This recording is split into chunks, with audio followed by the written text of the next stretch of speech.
Welcome to the Grace and Grit podcast, made for women who want their healthiest years to be ahead of them, not behind them. Join your host, Courtney Townley, right now as she breaks down the fairy tale health story you have been chasing all of your life into sensible action steps and lasting change.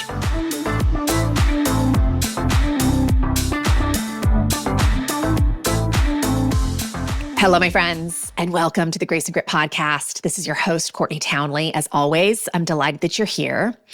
Now, to say that most women that I've coached over the years have a complicated relationship with their bodies would be a massive understatement.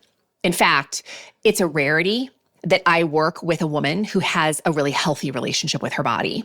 What is a healthy relationship with the body? Well, that's precisely what I'd like to explore on today's episode, and why I've titled this episode Beyond the Surface. Because someone can look amazing physically and have a whole lot of internal friction and less than stellar health going on internally. So in this episode specifically, I'd love to talk about body beliefs and how they impact every dimension of our life, how to edit the story that you're telling yourself about your body so it works for you rather than against you. And I'd even like to explore some strategies for improving the relationship that you have with your body, and so much more. But I'd like to start here with a quote from Glennon Doyle's amazing little essay called "Your Body is Not Your Masterpiece." If you don't know this essay, you can find it on her website, momastery.com. I first came across this essay probably, 8 years ago. And I reference it often when I'm talking about body image or body struggles of any kind. And I just want to read you a couple paragraphs from that essay. She says, "Your body is not your masterpiece. Your life is. It is suggested to us a million times a day that our bodies are projects. They aren't. Our lives are. Our spirituality is. Our relationships are. Our work is. Stop spending all day obsessing, cursing, perfecting your body like it's all you've got to offer the world. Your body is not your art. It's your paintbrush. Whether your paintbrush is a tall paintbrush or a thin paintbrush or a stocky paintbrush or a scratched up paintbrush is completely irrelevant. What is relevant is that you have a paintbrush which can be used to transfer your insides onto the canvas of your life, where others can see it and be inspired and comforted by it." So once again, you can read the whole essay over at momastery.com. But in essence, what I want you to hear there is that your body allows you to do life. It allows you to love on the people that you love. It allows you to create the things you create, contribute to the world, inspire other people. And yes, of course, we should be taking excellent care of it because we don't get another one. We don't get another paintbrush. But the energy at which we come at taking care of our body, I think for a lot of people, is not healthy. So often people are trying to mold their body into something different, to be more lovable, to be more respected, to be more whatever. But to show up fully, to do the real work of our lives is the purpose of having a body. And this is what I mean by beyond the surface. And most women that I have worked with really struggle to build a relationship with their body that is beyond surface level. So they're very concerned with how it looks, how it's perceived, but not actually all that concerned with how they're utilizing it, how it feels, what it's allowing them to do in their life. So I think a large majority of women focus on all the ways in which their body could be better. They focus on the parts of their body that don't line up with the impossible ideal that is sold to us. And look, I have shared this many times on the show, but I've worked with and around athletic women my entire life, many of which who have the very physiques that others aspire to attain. And I can tell you this, the shape of your paintbrush has nothing to do with the depth of your health and well-being. And so I'd like to challenge you from the start of this podcast today to really pause and consider, when was the last time you asked yourself what you believe about your body? When was the last time you checked in with the narrative that you have about your body?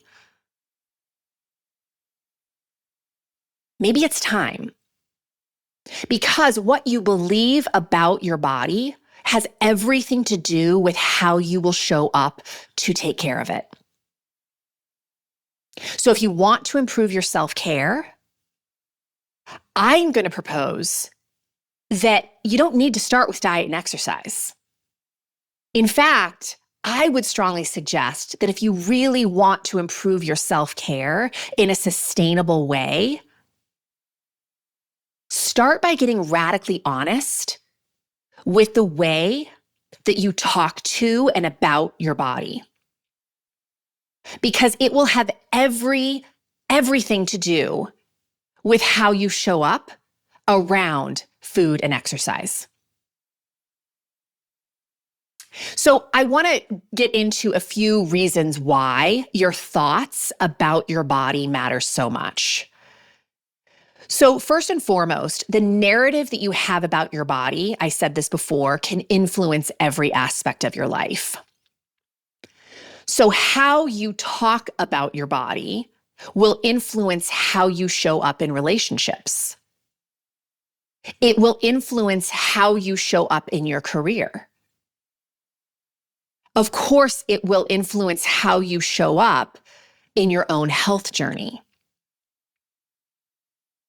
Your own thoughts about your body are also really powerful because when we choose to think really horrific things about ourselves, how do we feel? We feel like hell. And when we don't feel great, mentally, emotionally, physically, you will likely spend a lot of time doing things that make you feel even worse because we're so desperate to feel better. And when we do things that make us feel worse, all we're doing is reinforcing the thoughts that we have about our body. It's like we're providing more evidence for why our bodies suck. I'll give you a really concrete example of this. If you weigh yourself, you may be someone who gets on the scale, regardless of how you have treated your body in the past day or two. So even if you've treated your body with the utmost respect and you are feeling amazing in your body, and you decide to get on the scale and you do not get validation that the scale has moved, in fact, you see that maybe it's bumped up a nick or two, it can literally rob you of all the goodness that you were just experiencing a few moments before. So you may think something along the lines of, this shouldn't be happening. And when we argue with reality, this shouldn't be happening, we feel stressed. And when we feel stressed, how do we show up in our lives? Well, a lot of us look for ways to de-stress in ways that are not promoting well-being. So we eat foods that don't necessarily make us feel amazing, but taste amazing. We drink alcohol. We don't get great sleep because we're stressed. And then guess what that does to the scale? It just reinforces the very thing that we were so irritated by in the first place. Which brings me to my next point. It is so important to check your thoughts and your self-narrative about your body because your brain will always find evidence for what you believe. It's so powerful. The brain is like a self-fulfilling prophecy. You believe you're lazy and worthless, you're going to look for all the evidence in your life for why that's true. I am not saying that's true. I'm saying you will seek out evidence to prove yourself right. So if you choose to think things like, I'm at war with my body, guess what you're going to see a lot of evidence for? Why you're always at war with your body. If you choose to think thoughts like, my body hates me, yep, you're going to find a lot of evidence that supports that. Other thoughts that I often hear that probably are not very useful are things like, it's all downhill from here. This is just what happens when you age. My weight will always be a problem. My metabolism sucks. You think those thoughts on repeat, you will behave in ways that create that evidence for you. Nobody wants that. The fourth reason I want to just introduce here for why it's so important to check our narrative about our bodies is because the same energy and beliefs that you use to pursue any goal are the same energy and beliefs that you will need to use to sustain any results that you achieve. I'm going to say that one more time because there's a lot packed into that. The same energy and beliefs that you use to pursue any goal are the same energy and beliefs you are going to have to use to sustain whatever results you achieve. Meaning, if you try to hate your way into a smaller body size, and let's just drop the word try. Let's say that you do hate your way into a smaller body size, because women do this all the time. You will have to continue to hate your body to stay there. That's not health. That is what I call surface level health. You can appear healthy and be radically unhealthy simultaneously. If you tell yourself that you are broken,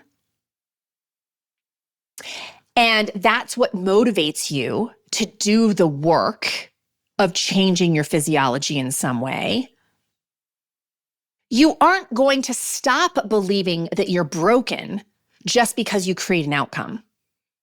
Whatever belief you practice on the way there is the same belief you're going to have when you get there. Which is why, again, I think it is so important that as you deepen your self-care practices, whatever you commit to,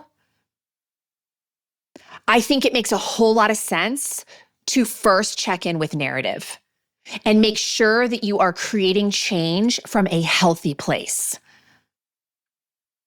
So I have said multiple times so far in this episode that you should check in with the narrative you have about your body. How do you do that? Well, it's not hard. We just have to ask ourselves some good questions. And of course, I have lots of good questions for you that you can actually pose to yourself. Here are just a few. What do you think your body is supposed to look like and why? What are the expectations you have for how your body is supposed to behave? So what is your body supposed to be doing for you that it's not doing right now? How do you feel when your body responds in ways that are outside of those expectations? Do you get really curious and really check in with your body? Like, how can I help you? What's going on today? Or are you like a lot of women I work with, when your body doesn't deliver the expectations you have, you berate it, you get pissed at it, you say terrible things to it. When your body responds in ways that you don't understand, what do you make that mean? That something's wrong with your body? That something's wrong with you?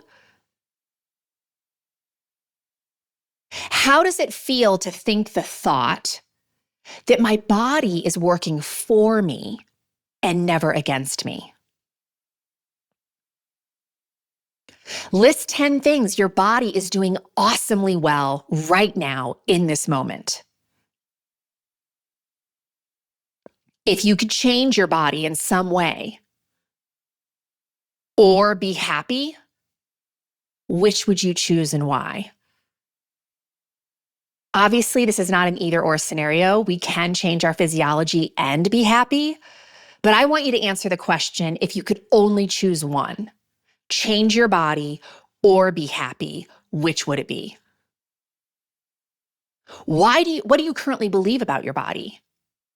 What do you want to believe about your body? Again, this is not an exhaustive list of questions you could ask, but I definitely think they are questions worth asking. And of course, I have all of this written out on a PDF for you. If you'd like a copy, just head on over to graceandgrit.com/body image. And we will send you this PDF that is titled Body Image Journal Prompts. So you can kind of get to the root of these answers for yourself.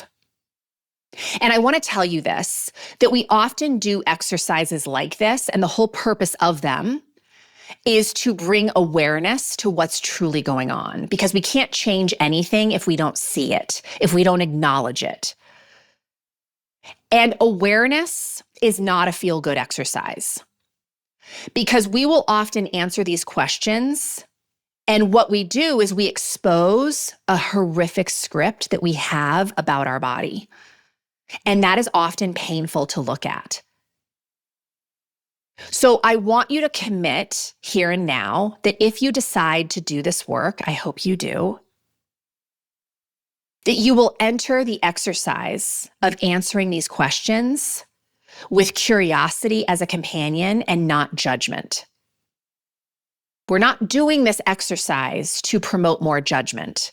We're doing this exercise to get you out of a space of judgment. But because possibly you have been judgmental about your body for so long, it's a habit. So you have to consciously decide not to bring judgment into the room with you. So judgment would sound like when you look at your answers, you start to think things like, what's wrong with me? I can't believe I think like that. How did I get to this age and not see this? And on it goes, right? There's no limit to the judgmental thoughts you could bring in. But curiosity sounds like, well, isn't that interesting? I wonder why I choose to think that way. I hope you hear the difference, because there's a big difference, and you cannot apply both curiosity and judgment at the same time, which is an awesome thing. If I'm being curious, that means I cannot be judgmental. If I am being judgmental, that means I cannot be curious. Once you expose your current narrative, I am willing to bet you are going to find some thoughts, if not a ton of thoughts, that are not useful to forging a healthy relationship with your body. Because nobody wants to live with someone who's berating them all day. Nobody wants to live with someone who only likes them when they behave a certain way or look a certain way. And yet, for some of you listening to this, that is absolutely describing the relationship that you have with your body. So how do we start to pivot? When we expose these unuseful thoughts that are really harming the relationship that we have with our body, how do we start to pivot? Well, we can't just lie to ourselves. We can't just choose a thought like, I love my body. I think it's perfect. Now, if you believe that, truly, more power to you. But people who have been thinking the opposite for decades will absolutely not feel that that is true. It feels like a lie. So one of the things I encourage my clients to do when they're really rumbling with body image is we start talking a lot about body neutrality. And what I mean at the most fundamental level is that we just focus on the fact that you have a body and we drop all the rest of the storyline. So the new thought becomes, instead of, I hate my body sucks, I wish my body was fill in the blank, we pivot to, I have a body. That's a fact. That is true. There is no denying that. I have a body. Now, you might hear that and be like, okay, that doesn't make me feel amazing, which is probably true. It doesn't make you feel amazing, but I bet it makes you feel better than my body sucks. I don't like my body should, whatever the thoughts are that you exposed in your journaling. So I have a body. That is true. Your body is a fact, and facts are neutral. They're not emotionally charged until we start writing a storyline about the fact. So I have a body. What am I making that mean? There's your story, right? Well, it should look different. It should act different. It should whatever. I have a body is a fact, or you have a body is a fact, and facts are neutral. Body neutrality is choosing to focus on facts rather than story. You don't have to make the facts mean anything.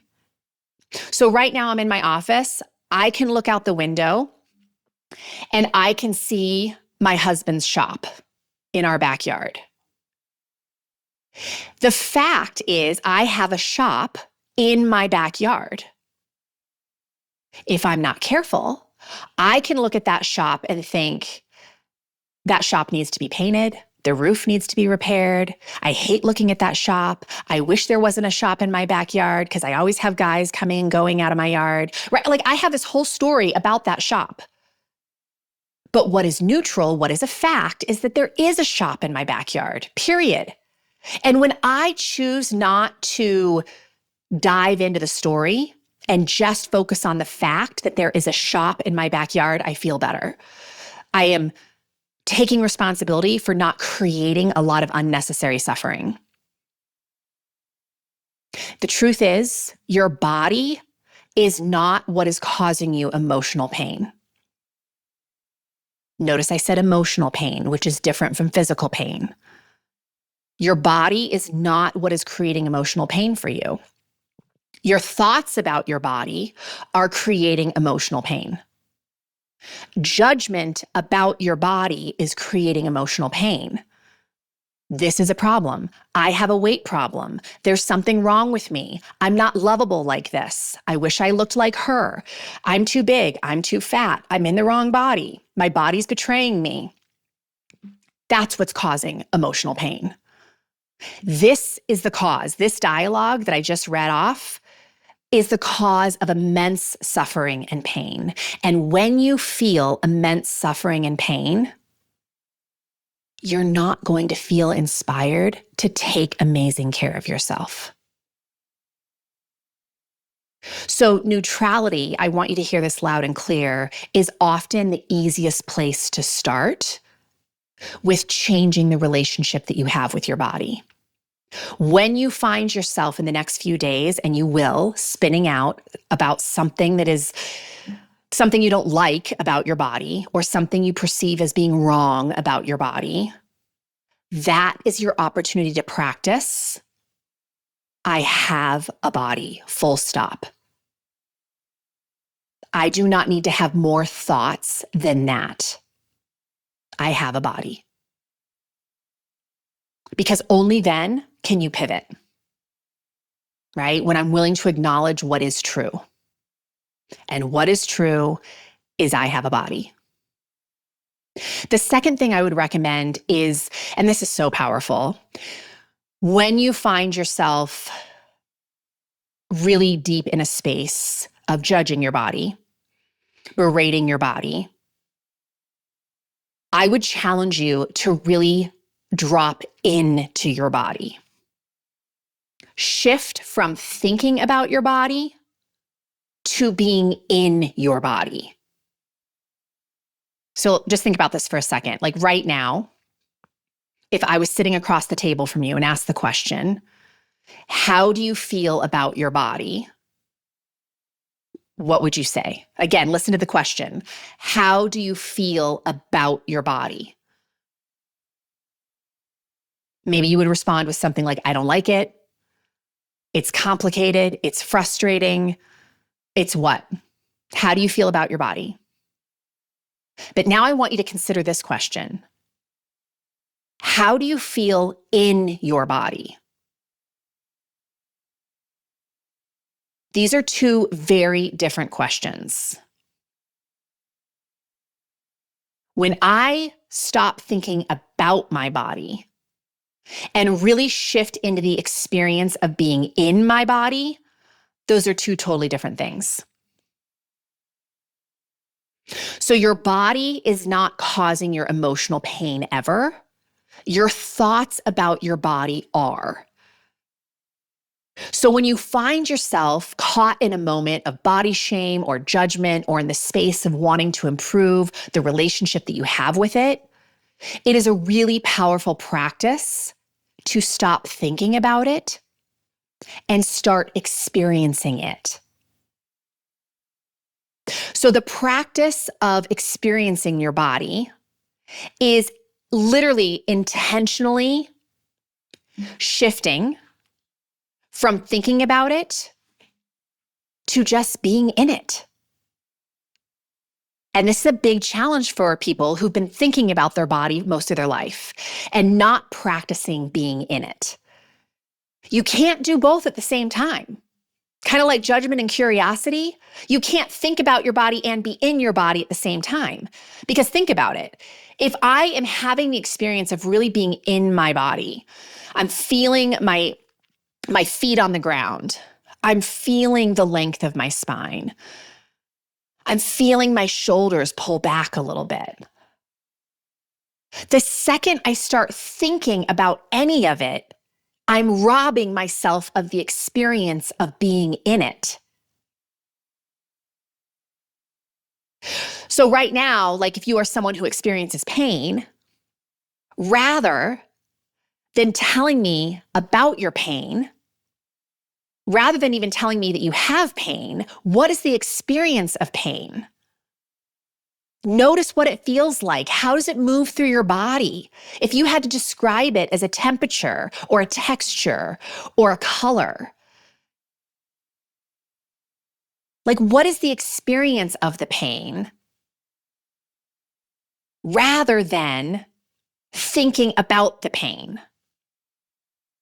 And as I'm saying that to you, I realize kind of the conflict in what I just said, right?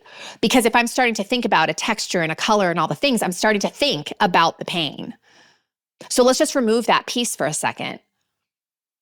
And again, I'm either thinking about the pain or I'm being with the pain. I'm observing the pain. I'm watching the pain. I'm experiencing the pain. Again, two very different things.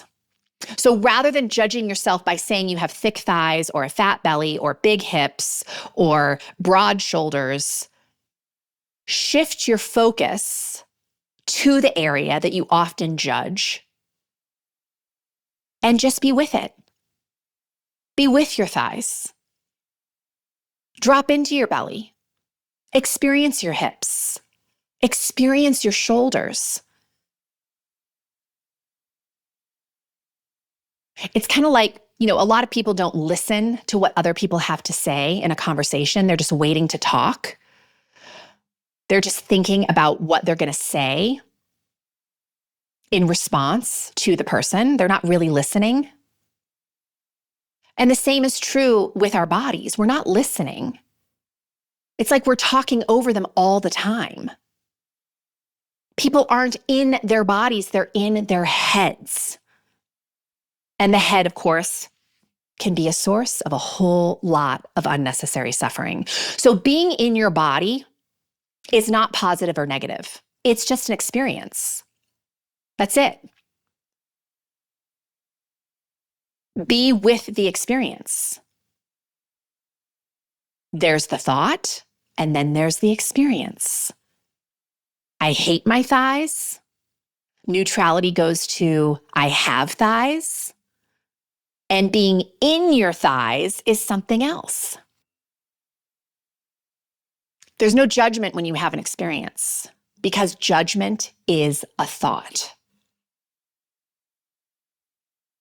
What does it feel like in this moment, right now, to be in your body rather than thinking about it? The third thing I would recommend to start improving your relationship with your body is to extend gratitude to it. And this is actually one of the journal prompts on that sheet. Again, if you want this list of journal prompts, just go to graceandgrit.com/body image and we'll send it to you. But seriously, just every day, taking a moment to extend gratitude for what your body is doing well. How often do you acknowledge what your body's doing well? And look, we were all conditioned at a very young age to feel less than and look for brokenness when it comes to our physiology. Why? Because a whole lot of people profit off of your insecurities around your own body. And some of the stats that just kind of emphasize this fact of how early we learn to start judging our bodies. 42% of girls in grades 1 through 3 want to be thinner. 80% of 10-year-old girls are afraid of being fat. By middle school, 60% of girls are dissatisfied with 2 or more parts of their body. So you have been mentally conditioned by culture, by marketing, by parents, by school, all the things, to have thoughts about your body. You have borrowed beliefs about your body from other people. And the great thing about being an adult, I say this all the time, is that you get to change what you believe moving forward. So rather than focus on everything that's going wrong, everything that you wish your body was, what about starting to daily acknowledge daily everything that's going right? All the ways that your body is showing up to help you do life. Is your hearing working? Are your eyes blinking? Can you see? Can you swallow? Are your arms moving? Can you understand my words as I'm talking through this podcast? Are you able to communicate with the people that you love, with ideas that you want to share with the world? Are you able to create with your brain, with your hands, with your art? I'm willing to bet you're breathing right now. That's a pretty awesome thing. Can you stretch? Can you go to the bathroom? Can you walk or run? Can you move in any way? Has your body ever healed you in some way? Have you given birth? Maybe not even to babies, but to ideas or to inspiration or to a million other things. The invitation here is to build a practice of unlearning conditioning that isn't serving you. But the only way we can unlearn is that we start practicing shifting our focus. What's truly going on? How do I feel in my body? What is my body doing well? How am I talking to it? How am I talking about it? All of this matters. Okay, last thing I want to share to help forge a better relationship with the body. And this is not a great place to start. I do want to give that disclaimer. But eventually, what we want to work towards is this attitude of unconditional love. And I want you to think for a second about something in your life that you love unconditionally. That might be a pet, it might be a partner, it might be a child. What do you love unconditionally? Meaning, regardless of how that person or that animal or that thing shows up, you still love it. And I know this is a really hard concept for us to wrap our minds around when we have spent a lifetime putting conditions on our body. But I just want to offer you that unconditional love for your body, for having a body, is available to you. because the only person putting conditions on it is you. One of my favorite coaching questions has always been, what would love do? So when a client is really rumbling, especially in the realm of relationships, how they want to show up, how they want to respond to something, I will often ask them, what would love do here? And the answers come really quickly. And it's like they're so clear on what love would do. So when it comes to your body, how would love think? How would love act? How would love respond to what's going on right now? What would love say? How would love extend care? When you look through the lens of what love would do, you will get a lot of great intel about what would promote a state of deep health. So some of you listening to this will be very far from being able to do that yet. And I emphasize yet. So I would encourage you right now just to consider, what if I could learn to love the body that I have? What if that were true?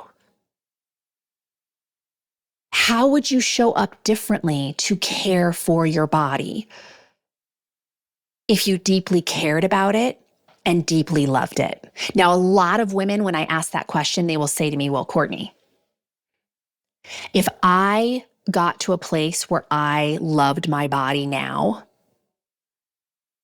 I would never show up to take care of it.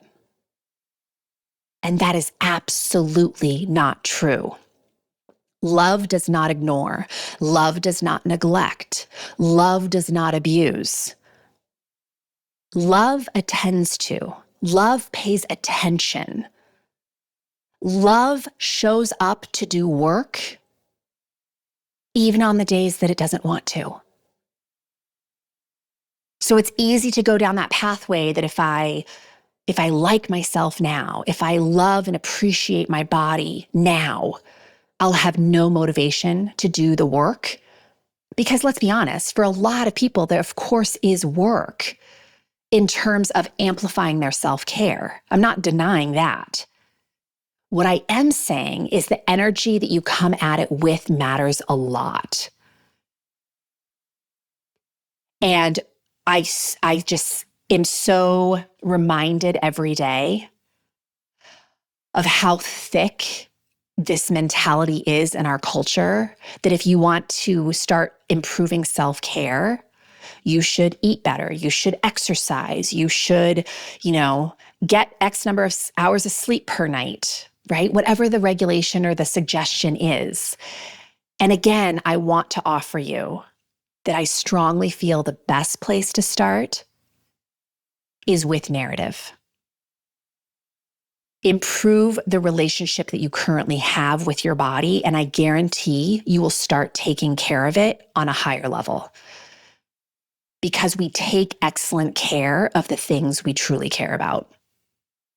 Okay, so just to recap, it's really important that you reveal your current narrative that you have about your body in order to improve the relationship that you have with it. Once you start exposing those thoughts, some of them are going to be pretty nasty and pretty terrible to look at. And this is where we remind ourselves of neutrality. I have a body. That's all I need to think. I don't even need to think. You don't have to think anything about your body. But you could just simply replace any of those horrific sentences with I have a body, full stop. Then we can upgrade our practice to start dropping into our body. Practice being in it rather than thinking about it so much all the time. Right? So maybe I put on a summer dress that I just feel amazing in. Like I love the material on my skin. I just feel free in it. Like I just really love it. And then I turn around to look in the mirror And I have so many thoughts about how I look in that dress that I go and I take it off. And I rob myself of what was just a few moments ago a beautiful experience. So practice being in your body. Shift from what isn't going well to what is. How is your body helping you to do life right now? That usually helps us to pivot pretty fast. The fact that I'm even able to put a summer dress on, obviously I'm looking forward to summer. It's nowhere near summer yet here. But the fact that I'm able to put a dress on, that's a gift. Right? The fact that I have a brain that can choose a dress that I like, that I have like all of these sensations physically of what it's like to have a dress on. There's lots of good things happening. You just have to start looking for them. And then we work our way to getting to this place, hopefully someday, of really choosing to practice loving ourselves on purpose. Loving yourself doesn't just happen. Loving your body, loving your physiology doesn't just happen. It's a practice. And any practice has to be intentional, right? At least I should say any practice that is going to change our life in positive ways needs to be intentional. It can't just be by default. Your default has likely been that you've been talking not so nice about your body for decades, maybe a lifetime. Your practice has been thinking thoughts about your body, maybe for a lifetime, that really make you feel terrible. So that's the default practice. What is now the intentional practice? What are you willing to start doing repetitively to override those old pathways in your brain that are not serving you? That's how habits change. Lots and lots of repetition. All right, my friends, one more time, the reminder, if you do want a list, a printed list of those journal prompts that I mentioned earlier in the episode, simply head on over to graceandgrit.com/body image. I hope this was helpful. I really feel that this is a topic that I coach on a lot. It always comes up in some way, shape, or form with pretty much every client I've ever worked with. And again, I think alluding to what I said at the start of the podcast, which is how you think about your body impacts every dimension of your life. Because how you think about your body has everything to do with how you will treat your body. And how you treat your body has huge implications across your life. So I hope this gives you some tools. I hope it gives you a chance to reconsider maybe some of the relationship gaps that you have in your own life right now with your own body. And I will see you again very soon. Thank you so much for being here, and I will be back eventually. Take care.